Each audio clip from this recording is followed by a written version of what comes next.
Hello everyone, मैं प्रगति राय Saraswati group of colleges के digital platform पर आपका एक बार फिर से स्वागत है।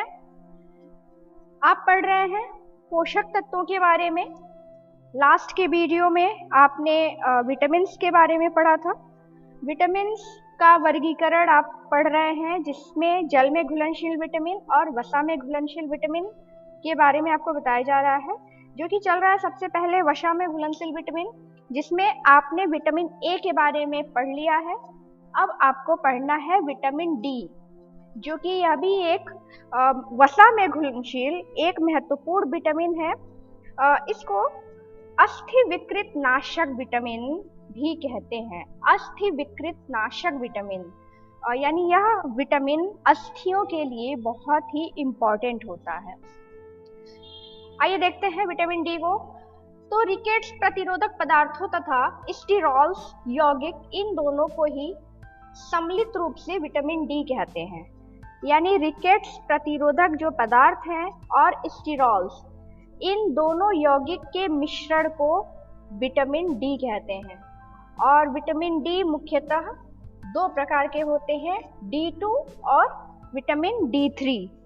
तो जो D2 विटामिन है यह पेड़ पौधों में पाया जाता है। ऐसे अगर विटामिन डी के बारे में बात करें तो बचपन से ही हम जानते हैं, और अगर हमसे पूछा भी जाता है विटामिन डी के स्रोत क्या हैं, तो हम सभी ये कहते हैं सूर्य का प्रकाश विटामिन डी का सबसे अच्छा स्रोत है। लेकिन कुछ मात्रा में वनस्पति भोज्य पदार्थों में भी विटामिन डी पाए जाते हैं, क्योंकि जो सूर्य के प्रकाश की जो किरणें हैं, पराबैंगनी किरणें हैं, वो वनस्पतियों पे पड़ती है और उसके थ्रू कुछ विटामिन डी का कुछ हिस्सा हमारे शरीर में उन पोषक तत्वों के थ्रू आता है। बहुत अधिक मात्रा में नहीं पाया जाता है, अल्प मात्रा में पाया जाता है, जो कि विटामिन D2 होता है। विटामिन D3 जो है यह मछलियों के तेल में पाया जाता है, जिसे कॉड लिवर ऑयल कहते हैं। तो विटामिन डी के दो प्रमुख संगठन हैं। आगे इतिहास की बात करें अगर विटामिन डी की, तो सबसे पहले मेलेम्बी नामक एक वैज्ञानिक थे। इन्होंने सन 1919 में विटामिन डी की खोज की। और खोज, चूंकि आप सभी को पता है, जब भी कोई भी शोध होते हैं, कोई भी खोज होता है, तो शुरुआत जानवरों से की जाती है।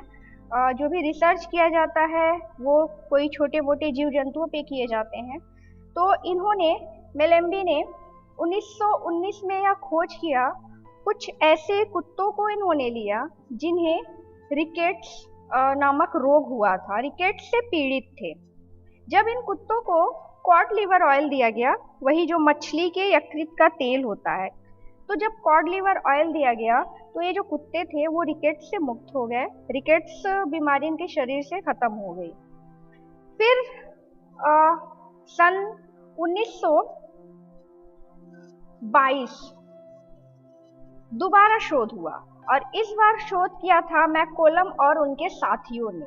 शुरुआत में मेलेम्बी नामक वैज्ञानिक ने किया था, और बाद में मैकोलम और उनके साथियों में सन 1922 में दोबारा इसका शोध किया, और इन्होंने कॉड लिवर ऑयल का ऑक्सीकरण किया। कॉड लिवर ऑयल का जब ऑक्सीकरण किया तो उन्होंने विटामिन ए को कॉड लिवर ऑयल से अलग किया, और तब पता चला कि कॉड लिवर ऑयल में विटामिन ए के अलावा कोई एक और विटामिन भी उपस्थित है। इस प्रकार से पूर्ण रूप से जो खोज की गई विटामिन डी की, वो सन 1922 ईस्वी में ही की गई, और जो कि मैकोलम और उनके साथियों ने की थी। और खोज कॉड लिवर ऑयल के द्वारा ही पाई गई विटामिन डी। यानी जो प्राकृतिक स्रोत है, सूर्य के प्रकाश से जो हमें विटामिन डी मिल रहा है, उसके अलावा अगर हमें विटामिन डी की जरूरत है तो कॉड लिवर ऑयल बहुत एक अच्छा रिच सोर्स होता है, जो विटामिन डी जिसमें प्रचुर मात्रा में पाया जाता है। तो मैकोलम और उनके साथियों ने अनेक प्रयोग किए, अनेक अनुसंधान किए, जिससे उन्होंने यह देखा कि विटामिन ए बहुत ही अलग है जो विटामिन डी की अगर किसी में कमी हो जा रही है तो रिकेट्स से ग्रसित हो जा रहा है। यानी कुछ ऐसे भोज्य पदार्थ है जिसमें विटामिन ए भी है, लेकिन जब उसका ऑक्सीकरण किया गया तो पता चला विटामिन ए के अलावा भी उसमें कोई विटामिन है, जिससे रिकेट्स नामक जो रोग है उसका निवारण किया जा सकता है। तो इस प्रकार 1922 में इसकी खोज पूरी हुई। इसके बाद फिर से इसकी खोज हेस नामक वैज्ञानिक ने सन 1924 ईस्वी में किया। यानी अलग अलग वैज्ञानिकों ने अलग अलग रूप से विटामिन डी की खोज की।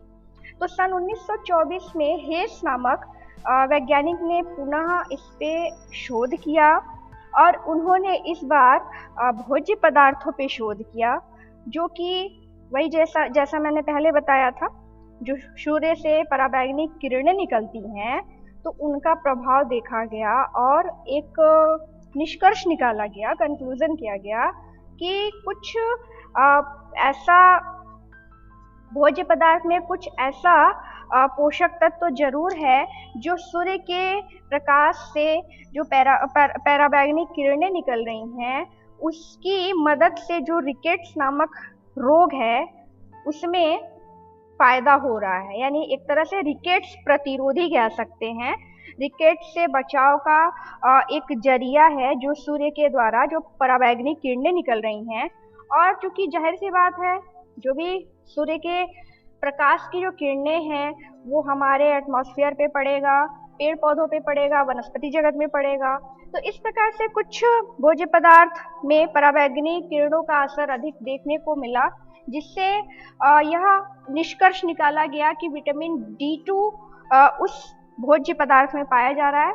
स्रोत इसका बहुत अल्प है। विटामिन D2 अल्प मात्रा में पाया जा रहा है वनस्पति जगत में, यानी विटामिन डी इसमें कम है।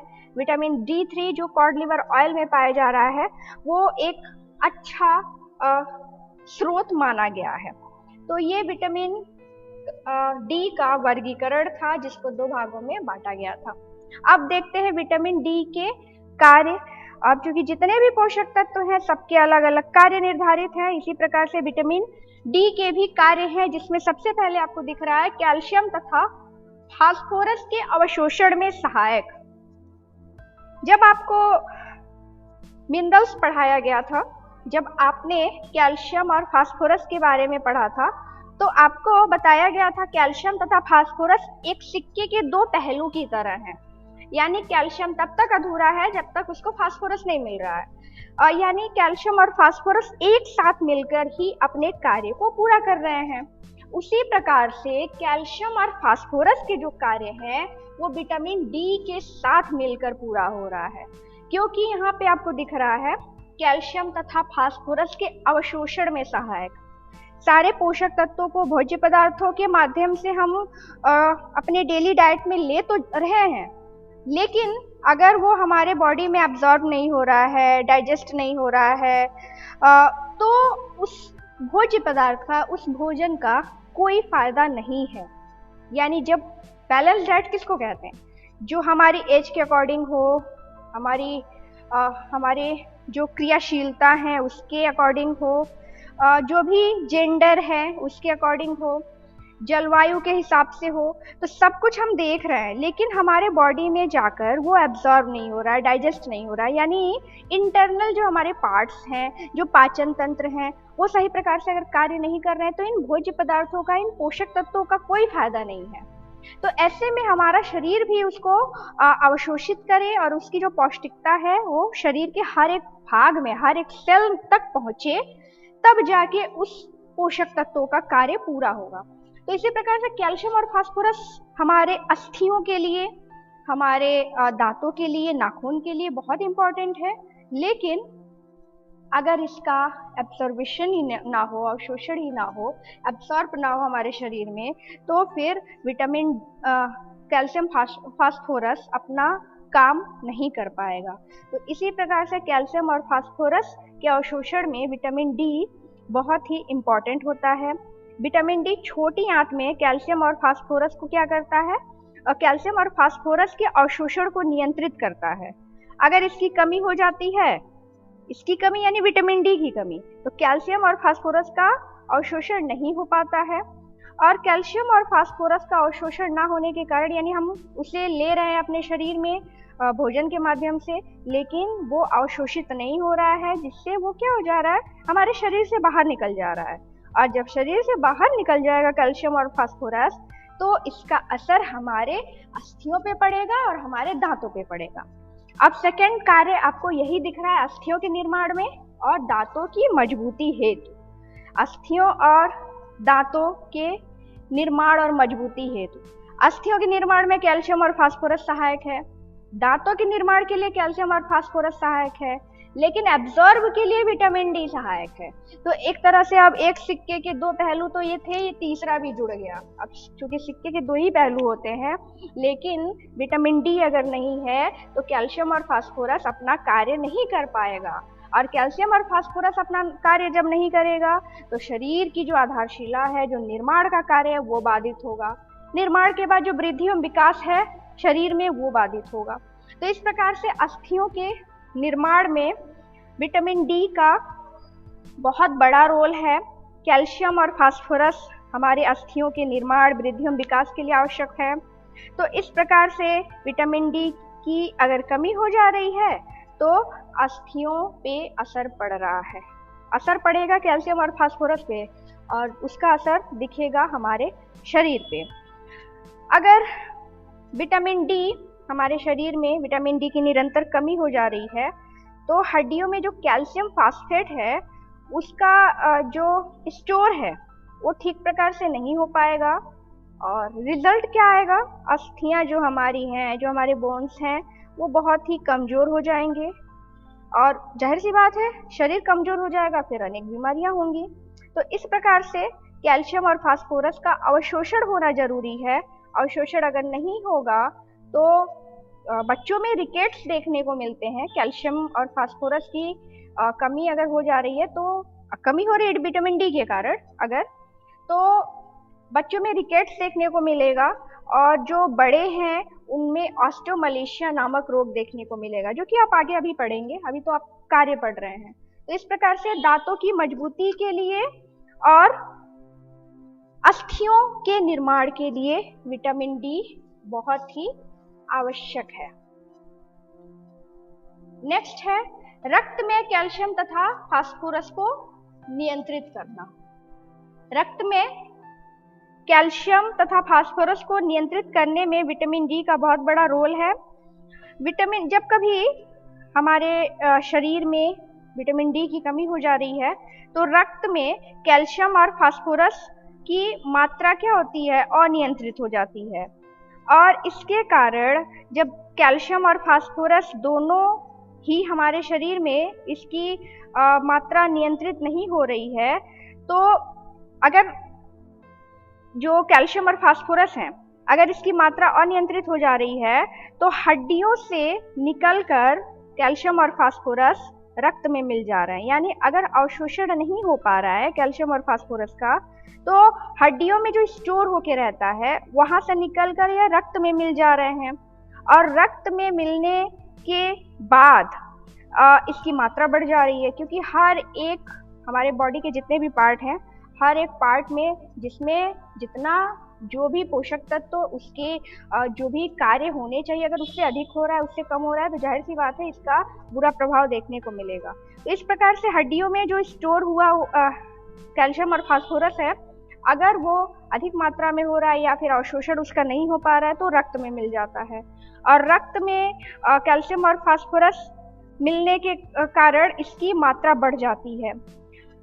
इसके अलावा अगर विटामिन डी, कैल्शियम और विटामिन डी के कमी के कारण कैल्शियम और फास्फोरस में इसकी कमी आ जा रही है, यानी अस्थियों में इसकी कमी आ जा रही है और रक्त में अधिकता हो जा रही है, तो इसके कारण रक्त प्लाज्मा में जो उपस्थित एंजाइम हैं वो अनियंत्रित हो जाते हैं। यानी रक्त में कैल्शियम और फास्फोरस की जो मात्रा है वो बढ़ जा रही है, क्योंकि इसका अवशोषण नहीं हो पा रहा है। अवशोषण क्यों नहीं हो पा रहा है? क्योंकि विटामिन डी की कमी है। शारीरिक वृद्धि है, शारीरिक वृद्धि यानी शारीरिक वृद्धि के लिए कैल्शियम और फास्फोरस जरूरी है। अस्थियों के निर्माण के लिए, वृद्धि के लिए कैल्शियम और फास्फोरस जरूरी है। इसी प्रकार, इसी कारण विटामिन डी की भी आवश्यकता होती है शारीरिक वृद्धि के लिए, यानी उनका कार्य, उनका यानी कैल्शियम और फास्फोरस का कार्य अच्छे से हो, इसके लिए विटामिन डी की आवश्यकता बहुत अधिक है। नेक्स्ट है पैराथायराइड ग्रंथि पर नियंत्रण। तो हमारे शरीर में जो पैराथायराइड ग्रंथियां हैं, उसमें से जो निकलने वाले हार्मोन्स हैं उसको नियमित करता है विटामिन डी। यह था विटामिन डी का कार्य। और आगे है विटामिन डी प्राप्ति के स्रोत। तो जैसा कि मैंने आपको शुरुआत में ही बता दिया था कि विटामिन डी प्राप्ति के जो मेन सोर्सेज हैं वो कॉड लिवर ऑयल ही है। इसके अलावा जो सूर्य की रोशनी है वो है। तो विटामिन डी सूर्य की रोशनी तथा आहार से प्राप्त होता है। प्राणीज भोज्य पदार्थों में, विशेषकर मछली के तेल में, मछली के यकृत के तेल में विटामिन डी उपस्थित रहता है। वनस्पति भोज्य पदार्थों में बहुत ही कम मात्रा में, एक तरह से कह सकते हैं बिल्कुल भी नहीं पाया जाता है। वही जो पराबैंगनी किरणें निकलती हैं उसके थ्रू जो थोड़ा बहुत विटामिन डी का असर भोज्य पदार्थों में रह जाता है, वही एक प्राप्ति का स्रोत है। इसके अलावा विटामिन डी प्राप्ति के कोई और स्रोत नहीं है। आज का वीडियो आपका यहीं पे खत्म होता है, विटामिन डी प्राप्ति के स्रोत तक। अब आगे विटामिन डी की कमी से होने वाले रोगों के बारे में आप पढ़ेंगे, क्योंकि रोग इसके कई सारे हैं और काफ़ी बड़ा है, जो कि आपका एक वीडियो में ख़त्म नहीं हो पाएगा। इसीलिए विटामिन डी को यहीं फिलहाल के लिए अभी रोका जा रहा है। अभी नेक्स्ट वीडियो में आपको विटामिन डी के बारे में और भी चीज़ें मिलेंगी। तब तक के लिए थैंक यू।